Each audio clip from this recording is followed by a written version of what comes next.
Iran Israel যুদ্ধ শেষ হলেও থেমে নেই এর ক্ষয়ক্ষতির পরিমাণ নিয়ে চুলচেরা বিশ্লেষণ। তবে ইরানে হামলা করার জন্য আবারও পায়তারা করছে যুক্তরাষ্ট্রের পরম মিত্র ইসরায়েল।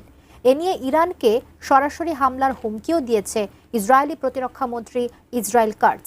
এমন পরিস্থিতিতে ইরানকে শক্তিশালী রাষ্ট্র হিসেবে আখ্যা দিয়েছে ইমানুয়েল ম্যাখোর দেশ ফ্রান্স। সেই সঙ্গে তেহরানকে উদ্দেশ্য করে একটি বার্তাও দিয়েছে ন্যাটোভুক্ত এই দেশটি। বিস্তারিত জানাচ্ছেন শেখ ফরিদ।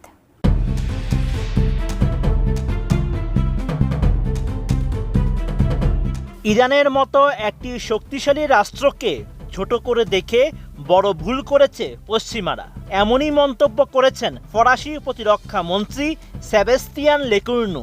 সেই সঙ্গে ইরানের কৌশলগত ও প্রযুক্তিগত গভীরতা সম্পর্কে সতর্কতা উচ্চারণ করেন এবং পশ্চিমা নীতি নির্ধারকদের ইরানের